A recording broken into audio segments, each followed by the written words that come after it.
tal? Bienvenido, bienvenida a este nuevo proyecto, el podcast de Libero.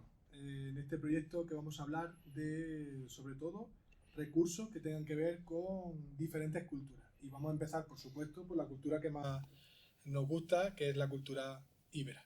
Y para empezar, pues tenemos esta gran mesa llena de profesionales que cada uno nos va a ir contando su punto de vista y nos va a dar ese dato que nos puede llevar a futuros programas educativos o proyectos que tengan que ver con la cultura, en este caso íbera.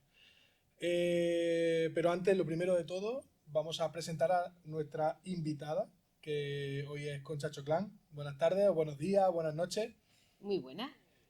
Concha es la directora del museo y está con nosotros para contarnos también un poco cómo podemos incluir algunas cosas de estos proyectos educativos en el museo, porque me imagino que nos contará algunos detalles del museo, ¿no?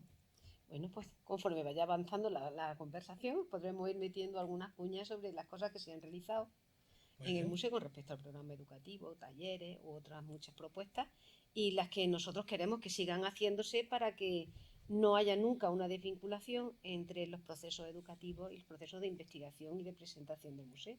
Muy bien. Por otro lado tenemos a nuestros especialistas, empezando por el final de la mesa, tenemos con nosotros a Miguel Dávila, nuestro especialista en historia y cine, que nos va a ir desgranando en cada uno de los capítulos de este podcast pequeños detalles sobre películas, series, el Pequeños, audiovisual en general. pequeños bocadillos de cultura audiovisual. Exactamente. Y hoy lo has tenido, para empezar, lo has tenido más difícil que nunca. No es difícil porque hablar de los íberos en audiovisual es que no hay. Hay pueblos prerromanos, hay romanización, pero previo no hay nada. Hay cosas cercanas, pero no hay. Lo que sí hay es mucho Segunda Guerra Púnica, que sí es el contexto, y aunque no aparezca justo Hispania o Iberia por entonces, sí hay cosas que, sí hay detallitos y menciones que sí hablan de nuestro entorno. También tenemos en la mesa, bueno, sobre la mesa, a nuestra amiga y compañera Luisa Saldaña, que nos va a hablar de la parte de literatura, a veces ilustrada, a veces simplemente letras, texto. Luisa, muy buenas. Buenas, Te ¿qué tal? estamos viendo en pantalla. En próximas ediciones esperamos verte de otra manera. Pero bueno, la verdad es que estamos pensando incluso en ponerte una silla, poner la tablet y dejarte aquí como la parte virtual. Eso sería genial, además cada vez podría ser un personaje distinto, así que ahí lo dejo. Muy Yo bien. me disfrazo y hago lo que haga falta por este programa. Oye, ¿tú lo has tenido fácil o difícil para encontrar cosas sobre el mundo íbero? Pues me ha pasado un poco igual que es difícil encontrar propuestas que específicamente hablen sobre íberos, ¿no? Pero bueno, sí que he podido encontrar alguna cosa.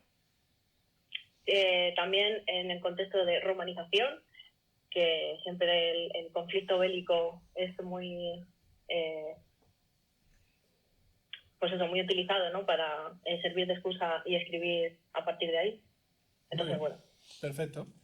Y por último, pero no menos importante, tenemos con nosotros a David Espósito, arqueólogo, y va a ser aquí nuestro experto musical.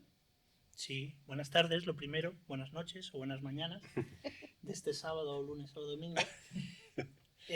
Vamos a disfrutar, porque vamos a desvelar una serie de datos que van a demostrar que con el rock se disfruta, pero también se aprende.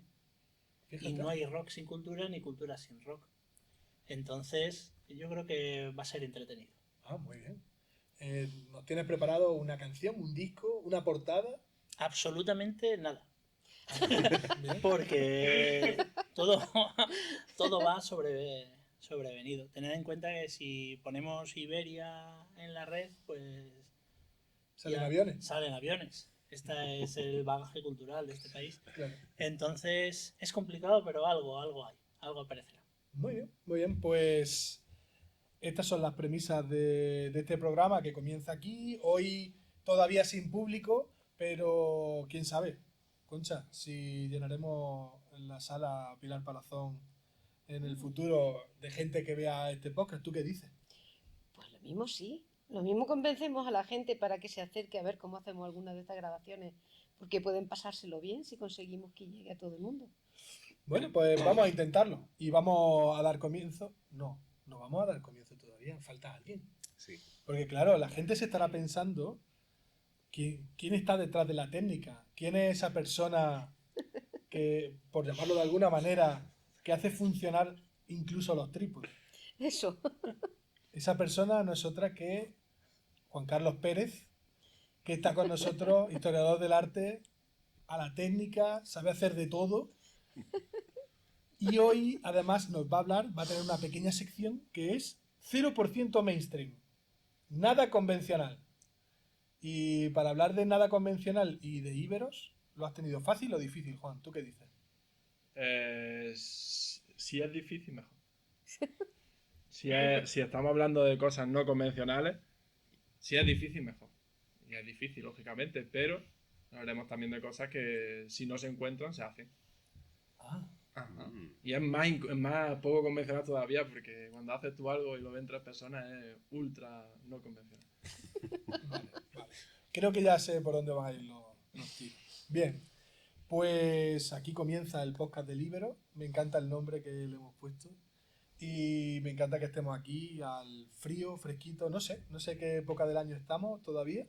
Pero, Luisa, no te rías, es verdad. Todavía no sabemos cuándo se va a emitir esto. Así que lo mismo estamos en septiembre, en octubre o en enero. ¿Quién sabe? ¿Quién sabe? Yo creo que deberíamos de empezar por lo fácil.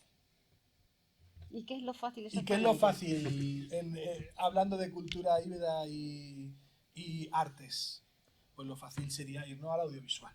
Porque yo creo que si hay algo que pueda tener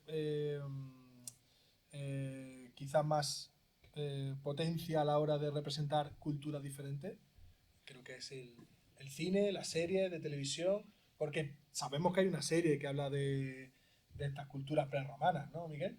Hay una serie que es Hispania, la leyenda, una serie española que se desarrolló, se emitió entre 2010 y 2012 y era una serie basada en un libro de Mauricio Pastor, el libro Viriato, y trataba eso de los lusitanos, Viriato, la resistencia contra la conquista romana.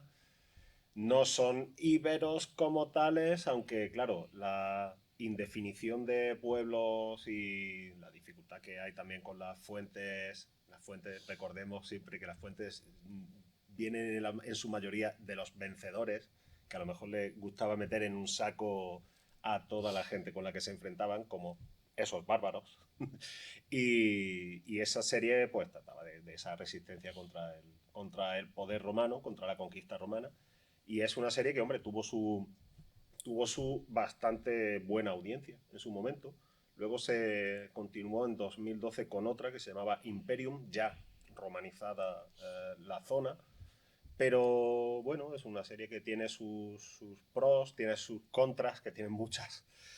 Y sobre todo muchas intenciones, un esfuerzo, por ejemplo, de vestuario y todo eso, bastante... un esfuerzo encomiable. De hecho, cogieron prestados vestuario y atrecho de series y de cosas que se estaban haciendo en Italia. Y bueno, un ejemplo de cómo una serie que venía a remolque de la grandísima serie Roma de HBO de 2005 a 2007. Y bueno, aquí se intentó hacer algo y salió algo, pues bueno, al menos tener algo sobre los íberos o los pueblos prerromanos. No es lo único que hay alguna película. Antes de que sigas con películas, Miguel, Dime. ya que yo quiero preguntarle a la mesa, Concha ha puesto cara. Concha, ¿Hispania sí o Hispania no? La serie. Bueno, la serie famosa Hispania. Sí. Pues sí y no, las dos cosas. Ok. Sí, las dos cosas. Por lo menos dio una visión a todo el público general, porque tuvo una enorme repercusión. Aquella serie de Hispania tuvo una enorme repercusión, tuvo muchísimo público, pero claro, como decía Miguel hace un momento, se basaba en las fuentes romanas clásicas y por lo tanto no tenía en cuenta en absoluto las investigaciones que se llevaban realizando desde hace más de 30 años sobre la cultura de los pueblos prerromanos. Por lo tanto, sí, porque por fin ponen sobre la mesa una serie de pueblos que no eran prácticamente conocidos por el gran público. Y no porque no se tuvo en cuenta nada de esas nuevas investigaciones y nos volvía a dejar esas imágenes estereotipadas de la visión que daban los historiadores romanos sobre esos pueblos, de personajes que eran unos bárbaros que se metían en la cama cuando su mujer daba luz, a otros que lo único que hacían era beber cerveza, en fin, era una serie de tópicos que los tenemos en nuestra época exactamente igual, pero que en este caso eran de época romana y que dejaron una imagen bastante penosa. De hecho, nosotros quisimos hacer en algún momento en el Museo Arqueológico de Linares en aquella época, hicimos precisamente una serie de reuniones en las que poníamos esos documentales y llevábamos especialistas para hablar de los detalles que no nos convencían en absoluto sobre lo que se había hablado. Y poníamos al descubierto pues una precaria investigación histórica de algunas cosas. Pero en cualquier caso fue muy positiva, porque permitió al gran público conocer detalles de nuestra historia que nadie conocía, nada más que los investigadores, básicamente. Claro. David, ¿tú qué dices? ¿Hispania o Roma? Hombre, si tengo que elegir. Claro. La verdad que no hay color. Pero bueno, estoy de acuerdo con mis compañeros. Lo importante es presentar de alguna manera esas series que van al gran público y aquel que, como siempre decimos, aquel que muestre un mayor interés o curiosidad, pues ahí tiene toda la información que ha comentado Concha, el bagaje de investigaciones de todas estas últimas décadas para profundizar.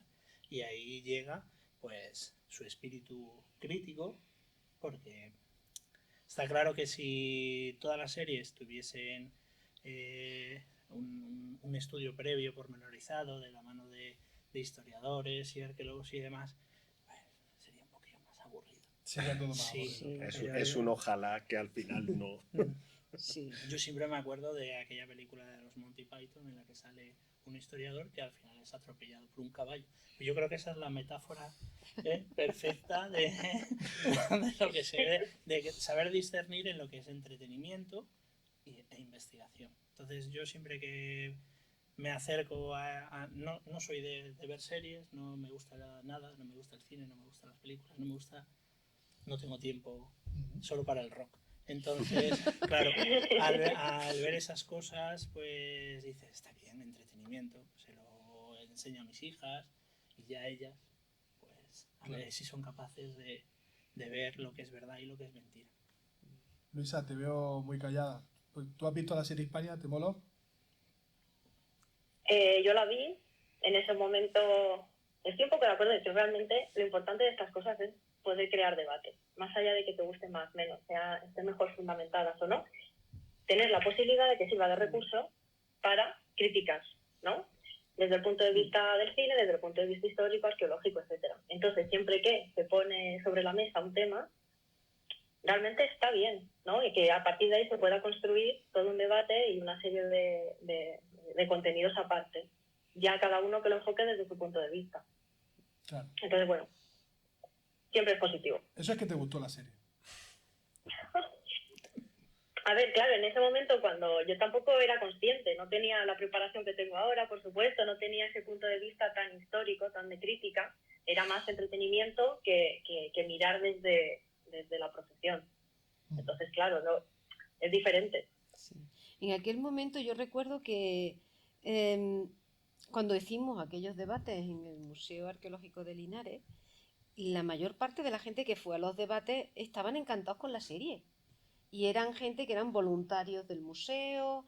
En Linares había un movimiento social y cultural muy importante y iba muchísima gente, iban más de 70 personas a aquellas reuniones y era gente interesada que habían disfrutado muchísimo y que de pronto se sintieron muy sorprendidos cuando debatíamos sobre que esa información no era correcta, que en realidad aquello no había ocurrido, que estaba... Y, bueno, fue una cosa tremendamente sorprendente y recuerdo que alguien decía, pero entonces la historia es política. Claro. ¿Y qué no es político? ¿Y qué no es político? Pues claro que es política. Fue una sorpresa tremenda para mucha gente en esa dirección. Es muy interesante. Y entiendo que tiene que ser complementario a lo que despierte el interés de cada uno. Pues a día de hoy todavía hay gente que va a las excavaciones vestidos de Indiana Jones. Sí. Claro. De hecho, hace unas horas o días o mañanas o tardes hemos visto a varias personas disfrazadas. Pero Entonces, con látigo. ¿eh? ¿Llevaban látigo? No, No no te nos dio dejan. tiempo El comité de a- empresa no Sí, te deja llevar la látigo. coordinadora de seguridad y salud se lo requisó a Vale. la entrada. Vaya que les exigierais más esfuerzo. Sí. Vale. No te deja el comité de empresa. Pero sí es verdad que ahí, y yo creo que ahí llega el nexo con la parte educativa, ¿no?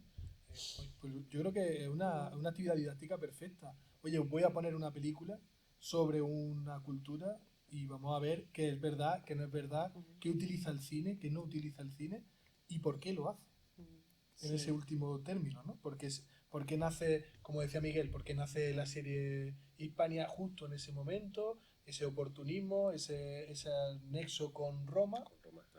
La verdad es que puede ser un recurso perfecto, ¿no? La serie, guste más, guste menos, tenga más o menos capacidad de reconocer lo histórico, pero Es que normalmente cuando se pone alguien a hacer un análisis sesudo, por ejemplo, de la fidelidad histórica y todo eso, a lo mejor se nos olvida una cosita, y es que el audiovisual, o al menos el cine, nació como un entretenimiento para sacar dinero.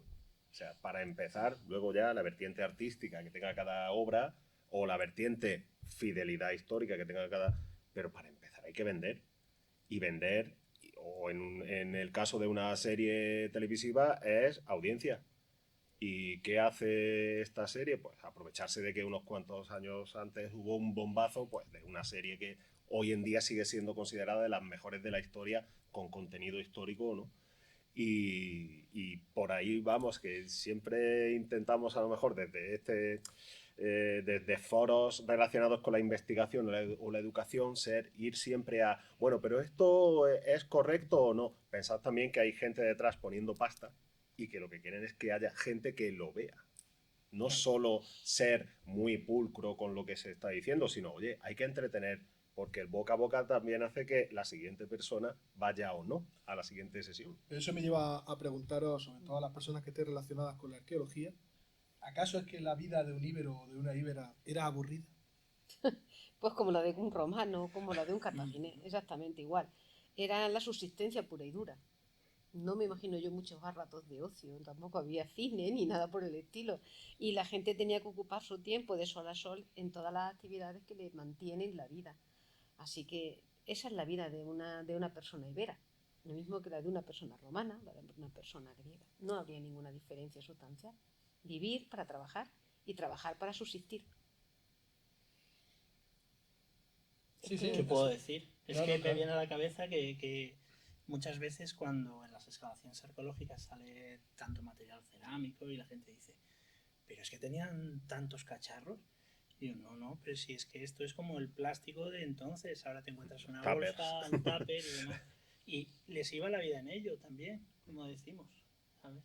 Es verdad que tuvo que ser una época compleja por las vicisitudes que había y las carencias, pero si me dan a elegir, a lo mejor me quedo con aquella época más sana, desde el punto de vista espiritual. Y el rock era mucho más puro. Sí. Y Además, tanto. los discos eran más baratos. Bueno, yo también aceptaría eso si no fuera porque no había buenos dentistas como ahora. Sí, a mí que no me lo quiten, Bueno, es verdad porque si que echas la si vista hablamos atrás de- y piensas en un dentista, yo me quedo ahora como estoy. Totalmente. Miguel, ¿alguna película? ¿Algo? Sí, pero lo que decía al principio, hay películas, pero sobre pueblos prerromanos, no específicamente sobre iberos. Hay, por ejemplo, una película del año 63 que se llama Oro para el César, o una coproducción con Italia, hispano-italiana. ¿Cuál es el título en italiano? Oro per i Cesari. Bueno, ahí han Anda. sido Sí, respetuosos. respetuosos, de los Sí. pocos títulos respetuosos. Sí, no, bueno, sí, no hablemos de ese tema. Y esta película que dirigieron 3 personas, André de Toth, Sabatino Ciuffini y Ricardo Freda. Está ambientada en el año 69 de nuestra era, el Principado de Domiciano, y habla de unas minas romanas en Galicia, o la Tarraconense por entonces, por ahí por tu casa. Discrepo. Pero para sacar dinero para postularse a César. Esa es la base del argumento. Esa es una. Otra es una que es una delicia, pero por lo raro, porque la peli es bastante limitadita, que es Los Cántabros, del año 1980, que es el único peplum que se hizo en España después de los años 60. Y lo dirigió un tal Jacinto Molina, que a lo mejor no os suena, pero si os digo Paul Naschy, ya sí os suena, porque era nuestro hombre lobo ibérico y uno de los puntales del fantaterror, del terror fantástico hecho en España. Y él se puso en las labores, iba a dirigirlo a mando de Osorio, que era otro de los que venía también del fantaterror, y al final fue él el que dirigió la película pues de las guerras de Agripa contra los cántabros de Corocota. Corocota en este caso era Dan Barry, su nombre artístico porque era español, un forzudo que de hecho fue él el que lanzó el proyecto, y una serie que bebía mucho de las películas de los años 60, pero una película que nació vieja. Pero es muy curioso porque es la única película que se hace de romanos en España en 30 años. Bueno, en 20 años. Y ya después es que no hay casi nada. Si hay una película que además yo sé que a Concha le gusta mucho, que es El Tesoro, que habla más bien de restos de esos pueblos prerromanos, en este caso de celtíberos. Una película de Antonio Mercero del año 88 que trata sobre una excavación arqueológica y sobre el expolio de un lugar arqueológico. Ese Exactamente. José Coronado, Arrabal de, ¿no? ¿no? José Como- Coronado, Sí, hecho... Arrabal sí. Sí. Creo recordar que está basada en una novela de Delibes. Sí, sí. Sí, sí. Sí, Y una película también curiosa por tratar un tema que no se trataba en el cine español. Pero sí. si preguntáis algo más sobre prerromano, cercano a íbero no hay. Como no sea ya irnos a la Segunda Guerra Púnica, que ahí sí hay un poquito más de filmografía, pero que Hispania la No. nombra simplemente, pero no suele haber desarrollo de escenas aquí. Interesante. La verdad que es curioso cómo una cultura que tiene tanto que contar y tanto que decir y que se lleva ya, que no es una cosa que acabe de empezar, que llevamos unas cuantas décadas de investigación, todavía no haya calado en la gente, ¿no? En el imaginario cinematográfico. Sí, tenemos la serie de Hispania, pero parece que no... Pero Concha Pero- ha dicho antes una cosa muy importante, que lo hemos ido medio comentando, que es el tema de la historia la escriben los vencedores. Y entonces, ¿qué es lo que interesa en las fuentes o qué va a darnos mucho empaque desde la literatura, quizá como nos hablará Luisa, empaque para un buen argumento? La parte romana. Entonces, la parte no romana o la parte conquistada interesaba menos también.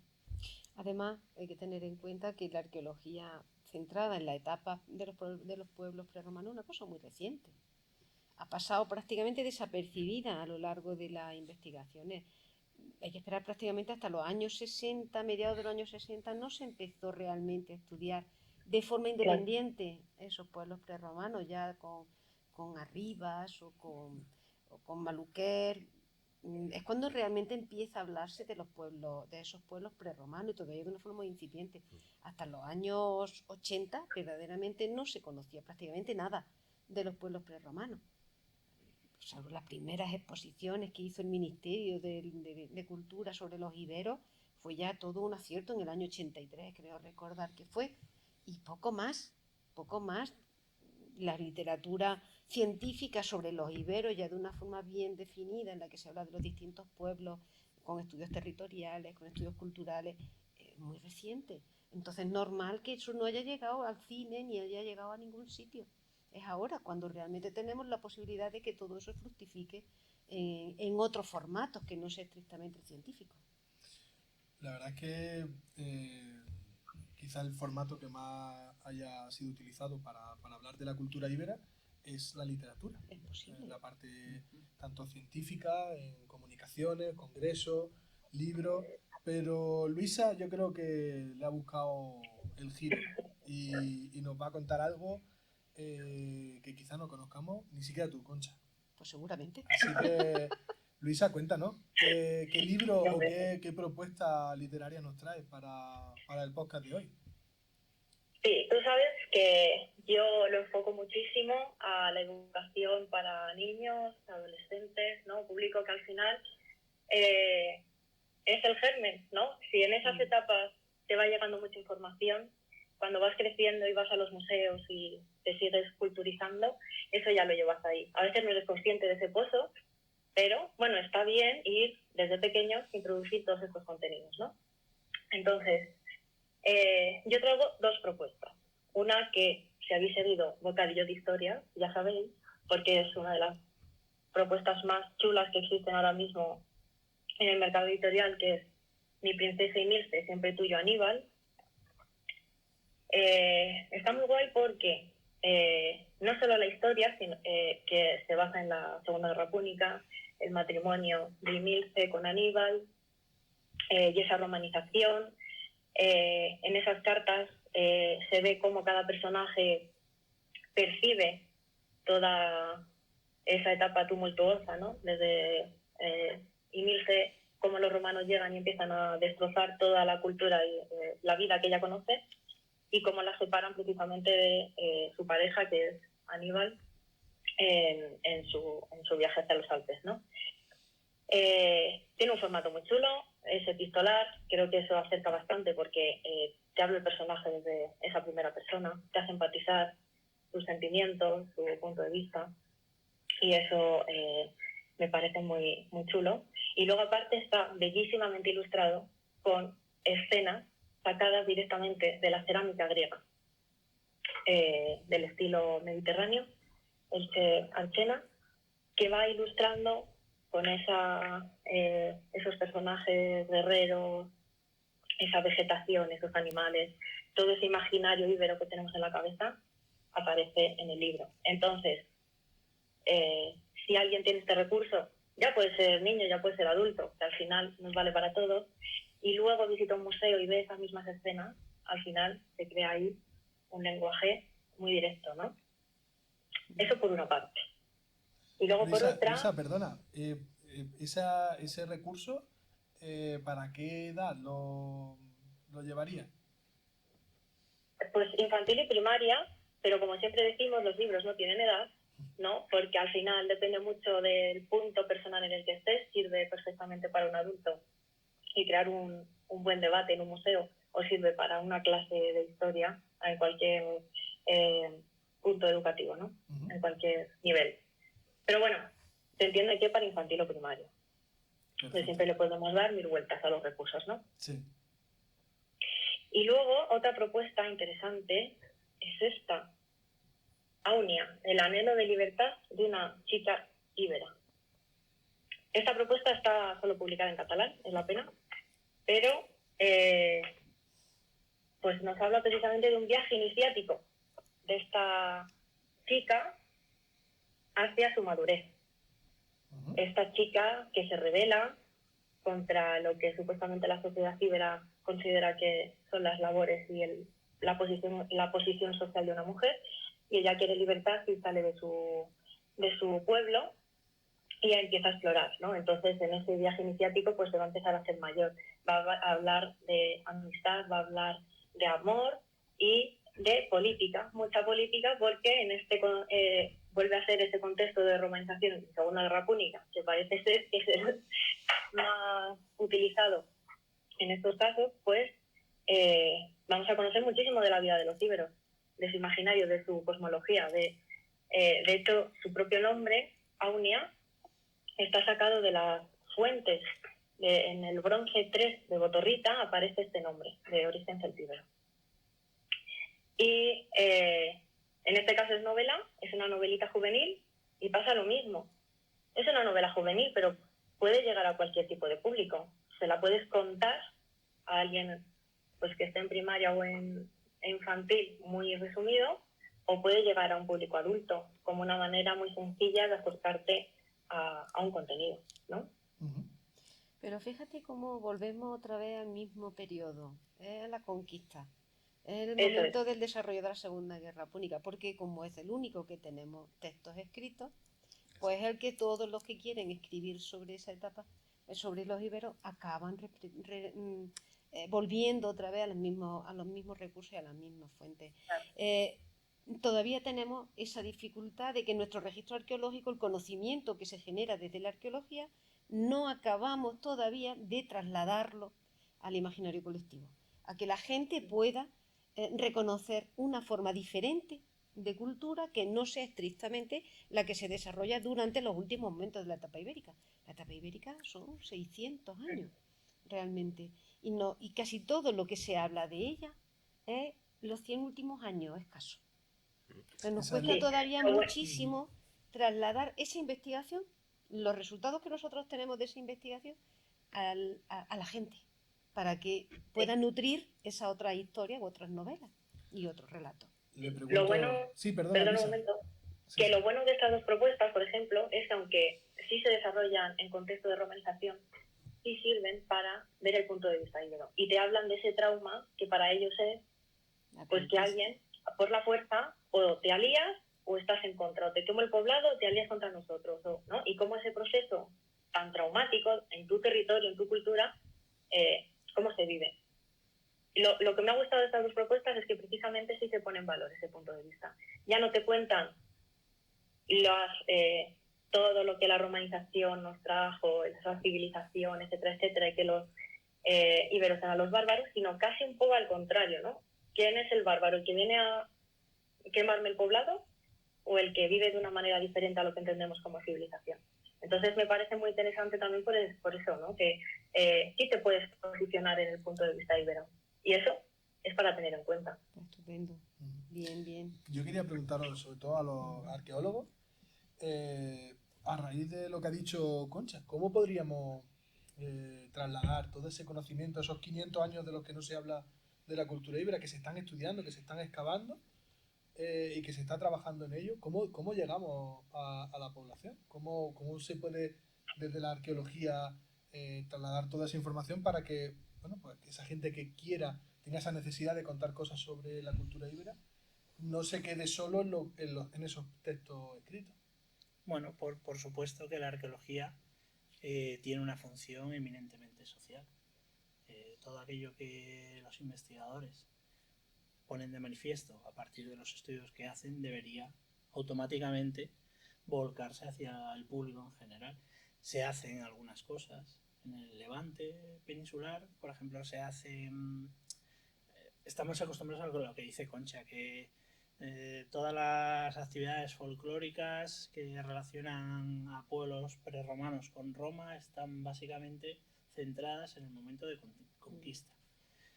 En el norte, las guerras asturcántabras, pues durante 5 días se están dando leñazos, ¿no? Los mozos astures y cántabros contra las legiones. Al final todos amigos por el vínculo alcohólico. Nos vamos a la cuenca del Duero, pasa lo mismo. Llegan las legiones a pedradas el primer día y luego tan amigos. Entonces siempre es ese vínculo el que aparece. Es la guerra. Es verdad que Es la guerra. claro, la guerra. La guerra es la que une, Y lo que, separa y lo une que a los vende pueblos. más Es En lo que socialmente. vende. Al En final, Cartagena, es lo que las vende. fiestas de cartagineses y romanos, en igual, Linares. En Linares, lo mismo, claro. Pero ha habido propuestas también diferentes, como yo recuerdo hace unos años que se editó un libro de cuentos en el que participó, por ejemplo, la Universidad de Jaén, que escribieron varios de ellos, varios miembros de la universidad, escribieron algunos, Blánquez escribió otro, quiero recordar, no sé si Paloma Cabrera también participó, gente del CSIC, del Museo Arqueológico Nacional. Creo recordar que un grupo de gente de distintos lugares, pero participaron en la creación de un libro de cuentos, en el que la cultura ibérica era la protagonista. Cada uno de ellos escribió un relato. esos relatos ya no tienen nada, no tenían nada que ver con el momento de la conquista, sino con poner de manifiesto lo que se conocía de esos momentos. Evidentemente, como no tenemos textos escritos, resulta bastante complicado intentar interpretar un momento. Pero yo creo que ese tipo de acciones, conseguir que la gente lance otros relatos que no tengan nada que ver con la guerra y con la conquista, pues a lo mejor serviría para que en el futuro pues se hagan otro tipo de propuestas de cine, de series, de audiovisuales, de TVO, como hemos hecho en los certámenes de cómic, de TVO, en fin, otra fórmula para que esa cultura ibérica que no tenga justamente el momento de la conquista como protagonismo, pues también tengan se puedan explicar y se puedan contar. Pero ahora mismo sigue siendo la guerra lo que gana, y lo vemos en cualquier formato. La guerra de las galaxias, el Juego de Tronos, lo que quieran los vikingos, todo lo que ponga siempre tiene la guerra como momento protagonista. Y eso hoy día es lo que vende y es muy difícil romper ese relato. Quizás que queramos llevar a una población muy numerosa ciertos vínculos con su pasado, y eso es imposible pues por la propia sociedad en la que vivimos. Porque ahora mismo, cuando estabas hablando, me acuerdo de lo arraigado que está una serie de pueblos de la zona de Valladolid y Palencia con la cultura baxea. Que es que Luisa los conoce, Carlos Sáenz en Pintia, es que está excavando la necrópolis de Pintia, y es que la gente del pueblo de Padilla de Duero se entierra allí con sus antepasados. Entonces ha sido capaz, a través de una serie de manifestaciones artísticas y encuentros con la población, con una población de 200, 500 habitantes, Peñafiel, Padilla del Duero, ha sido posible crear ese vínculo. Entonces la gente se siente partícipe de su historia, y ahí no tiene nada que ver la guerra, es verdad. La cultura del vino, a lo mejor tiene que ver más la cultura del vino, pero es verdad que son pequeñas gotitas. A lo mejor mientras hablo me acuerdo de aquella, de la bola de cristal, vosotros sois muy jóvenes, de la bola de cristal. Yo sí lo veía. Que salía una imagen de la Mesta pasando todas las ovejas por un vado y decía: si no quieres ser como estos, lee. Pues a lo mejor es que no hemos conseguido que la sociedad lea. No hemos conseguido transmitir, claro, todavía. No hemos transmitido. Es complicado porque todavía, desde el mundo de la investigación, todavía no hemos generado suficiente literatura, no me refiero científica, sino una forma más cercana de aproximación a lo que conocemos hoy de la cultura ibérica. Con el tiempo lo conseguiremos, creo yo, a través de exposiciones que cada vez se hacen más. Yo creo que sí. Los temas que como estuvimos haciendo los certámenes de cómics que hemos estado haciendo, ha facilitado mucho que mucha gente que no conocía para nada la cultura ibérica empezaran a pensar en ella, a buscar información y a hacer cómics alternativos de ese periodo y de esa cultura. Pues poco a poco, entiendo que poco a poco. Acercarse desde distintos sitios, no salirse de la academia.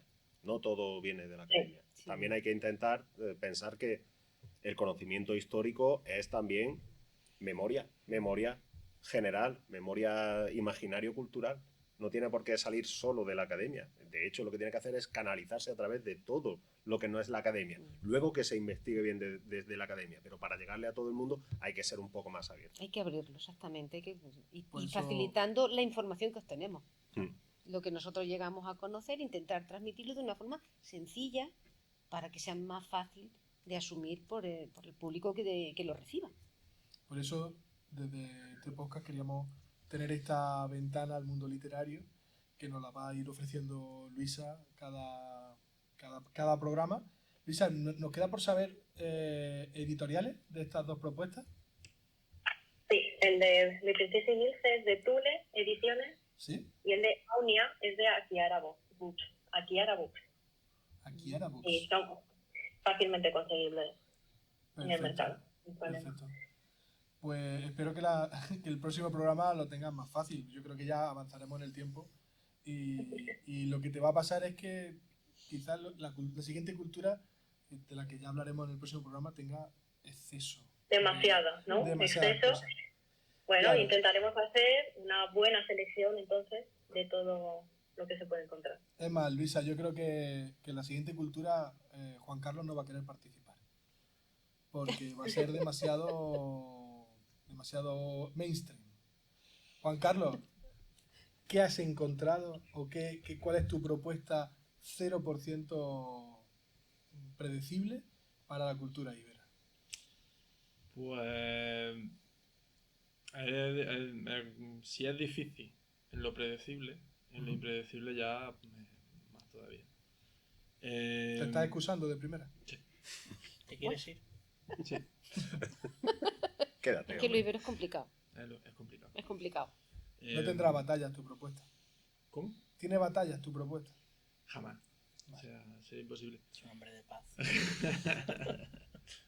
En fin, por lo general es muy complicado, una cosa muy de nicho y una cosa que casi tienes que ir a buscar a la persona a nivel individual que quiera hacer algo o que haya hecho algo en ese sentido.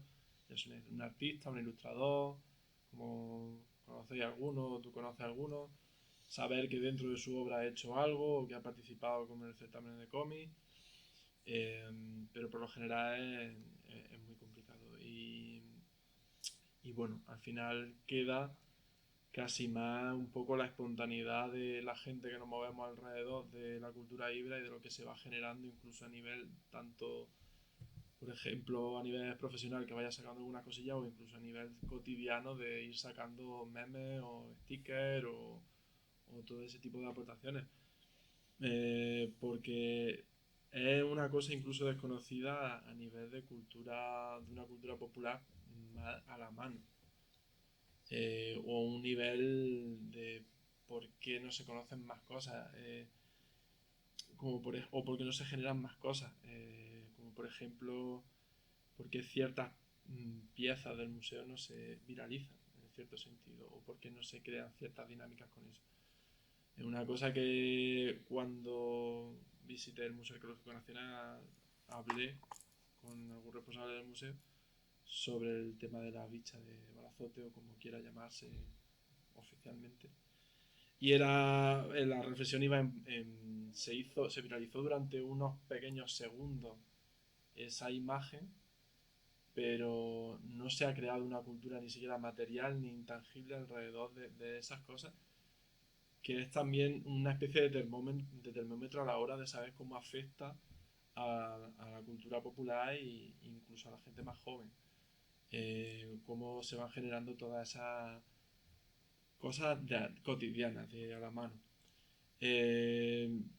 Por mi parte, a la hora de hacer, y sea una cosa que toca también la parte del capítulo siguiente, pues buscando un poco rellenar esos huecos, hemos ido junto con Alfonso pues planteando una web serie que un poco trata de rellenar ese hueco que es patrimonio de la historiaca.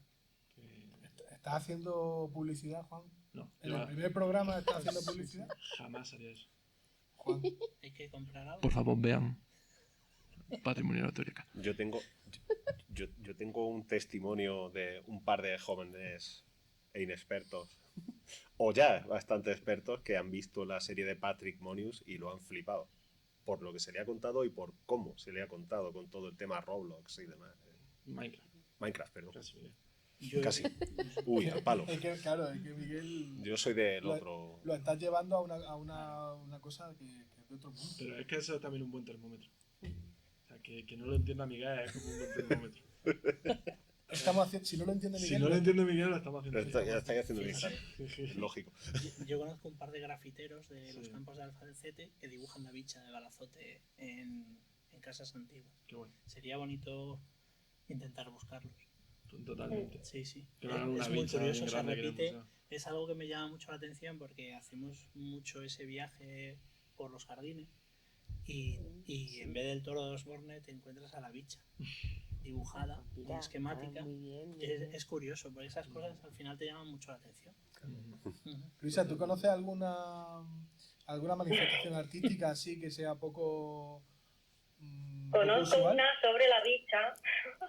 Mi hermana tiene la bicha tatuada. Anda, Sí, una... anda. Claro, a ver. Esto no estaba preparado. Yo no estaba preparado, pero...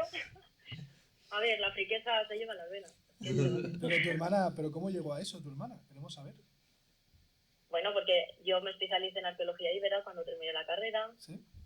Sabes que nuestra familia por parte de madre son de Jaén, de Porcuna, entonces sentimos la cultura íbera muy cerca y la vista siempre nos ha hecho, no sé, especial gracia o... Sí. Y bueno, era una manera, una manifestación de llevar algo interesante, diferente, referente a lo que entendemos también un poquito de nuestra herencia. Sí, sí. Pues fíjate, Concha, que mira que lo hemos intentado también en redes sociales, el hecho de viralizar algunas imágenes que, por ejemplo, se cogiera no sé, el lobo Del pajarillo. del pajarillo, porque le falta la parte de abajo, y a ver si los jóvenes a partir de aquí hacen algo y no está pegando todavía. A no ser abro Juan Camp para decir que nos encontramos un señor con el logo es verdad. del pajarillo también tatuado, como decía Luis, o sea que esas cosas llegan, pero es que o te las topas delante o conoces al familiar o no. Porque Claro, en un concierto de rock detuvimos a un señor porque vimos que tenía tatuado y era de la zona de, no sé si era Sí, de Huelva. Era de Huelva, no sé Sí, si era sí. de un pueblo al lado, pero sí, es bastante curioso. Pero fíjate, no trasciende a nivel Sí, social, ¿no? sí, no es lo mismo que las imágenes que nos da el cine o los cómics actuales, que tienen unas imágenes tremendamente fantasiosas que se prestan mucho más a todo eso. Pues sí, Ahora que está sonando Cierto. Gladiator 2 y todo el mundo ya de nuevo empieza a hablar de esa cultura que hablaremos la próxima... Habla bien. Gladiator. Es latín. Perdón. No es inglés. Gladiator 2. Gladiator. Que ya se ha visto por ahí un dedo arriba, dedo abajo. ¿no? Sí, ya... En fin, que es una cosa que de repente a nivel mundial millones de personas hablando de Gladiator. 2 sí. Y nosotros a quien tenemos que reivindicar es al jabato. al jabato. Nada de gladiador ni nada de eso. Al jabato. Claro. Que encima era una persona con una relación en todo el Mediterráneo. Que iba con Taurus, que no me acuerdo de dónde era, y con Fideo, que era griego, en fin. Era todo un mundo de relaciones muy antiguo, pero Fideo de Mileto. No. de Mileto. Sí, Mileto, ¿no? Fideo de sí, Mileto. Pues vamos a reivindicar también nosotros Y a Aníbal. al jabato. Y Aníbal, que aunque nació allí, estuvo mucho Estuvo tiempo mucho por tiempo aquí, se casó por aquí, Pero eso es como casó cuando en yo Milce. Y se tuve una marchó novia en para Italia, Roma. Claro. Y se Yo marchó tenía a una Pero, novia en Roma. pero Italia. fueron muchos años. No los de Aníbal. Me topé con elefantes también, es que su padre. Pero no acabó tan mal. Tan viejuno, no, hombre. Sí. Pero reivindiquemos también un poquito a lo que tiene algo de raíces por aquí. O sea, Sí, pero eso está muy bien. Es decir, ese discurso está genial, pero todavía, después de tantos años con ese discurso, no hemos sabido. La sociedad o la gente que está al cargo de la cultura no ha llegado al público. Y sin embargo, llega este señor, hace una película de Romano, otra película de Romano, la enésima película de Romano, Bueno, y la con- gente aplaude porque Ah. hay agua en el Coliseo. Bien, pero no solamente por eso, porque lo hace con unos medios fantásticos, con una calidad de filmografía fantástica y muy bien documentado con muchas cosas también que discutir, pero bueno, eso es casi lo de menos. Eso es casi lo de menos en esa película, porque es como decía Miguel, puro entretenimiento. Y son unos medios técnicos espectaculares, claro, ¿cómo no va a disfrutar con eso? ¿Cómo no va a llegar? Es Claro. imposible que no llegue. Bueno, volviendo al apartado de Juan, esta serie de la que nos habla, Juan, ¿se puede ver en YouTube? Correcto, se puede ver en YouTube, en el canal de Patrimonio y Educación. Está la primera temporada ya disponible con todos los capítulos y bueno, pues se está preparando la segunda temporada. ¿Puedes contarnos algo de la segunda temporada, Juan? Es alto secreto. No puede Algo- ser algo- spoiler. Algo para el Si público. te sobornamos. Que tengo público en casa. Tengo público potencial, Una muy temática o potencial en algo. casa. Bueno, para la segunda temporada, Patrimonio. Claro, porque ha pasado de Patrick a Patrick. Patri. Su hermana. Van a convivir, Van a pero convivir, va a estar ahí Patri también, que es su hermana. Ujú. Y bueno, va a haber más explosiones. Va a haber un coche de carrera. Cuadrigas, depende de la época. Bueno, vamos a dejarlo en carro. El carro. Michael Bay. Sí. Romance, pasión. Que no los quiere contar. ¿no? Desencuentro. Vale. Pero Muy entre ellos, ¿no eran hermanos? No, Ah, no, vale, vale, no, vale. pero- Vale. No, es que estoy perdido, me la tengo que ver. Me la tengo que ver. Me la apunto para hoy, para esta noche Pues- o día. Pero no veas la versión Roblox, es la de Es la Minecraft. de Minecraft. Vale. Es que a Miguel, claro, con niños pequeños en casa se le mezclan los videojuegos. O no tengo ni idea, puedes Claro. decirlo tranquilamente. Tengo una curiosidad enorme. Nos queda por hablar de la música.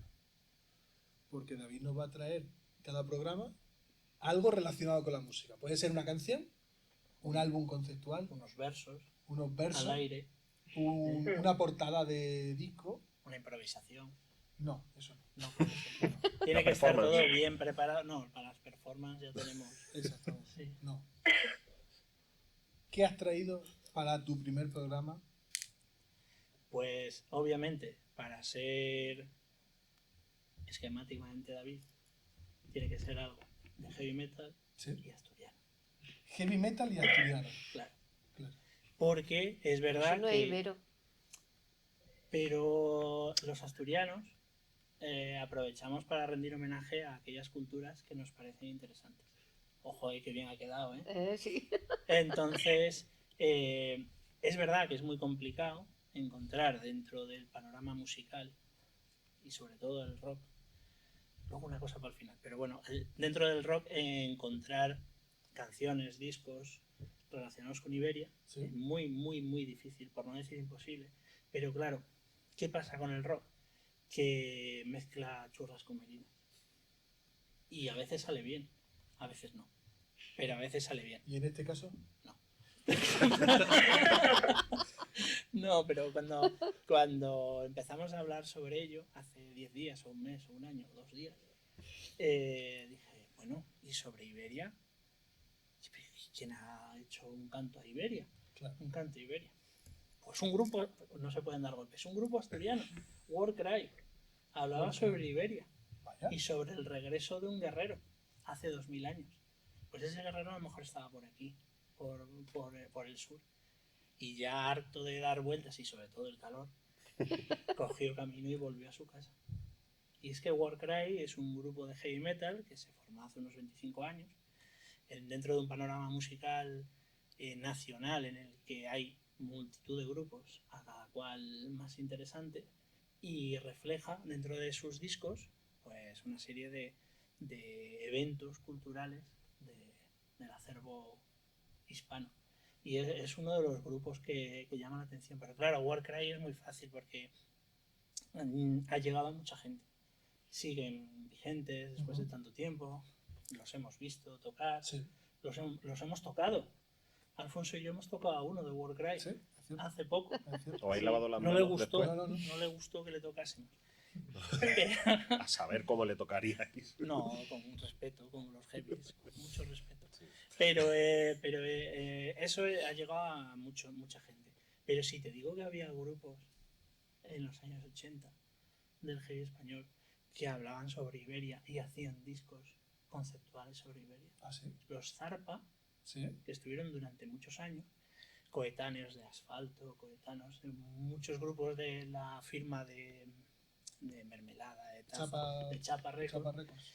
tienen un disco dedicado al mundo peninsular previo a la romanización. Fíjate. ¿Y de qué iban las canciones? Pues sobre la guerra. Como siempre, la guerra. Sobre la Como guerra siempre, y la una guerra. balada. Tenía la guerra y una balada. Es verdad que en ese sentido también hemos sido muy cuadriculados.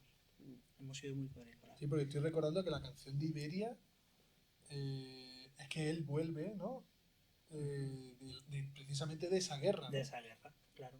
Esto va De todo en ese defender, sentido. ¿no? Ese sentimiento. Sí. Ese sentimiento de lucha que está muy presente De lucha contra los romanos. De ¿será? lucha contra los romanos. Está muy presente entre nosotros el sentimiento de lucha siempre contra el que viene.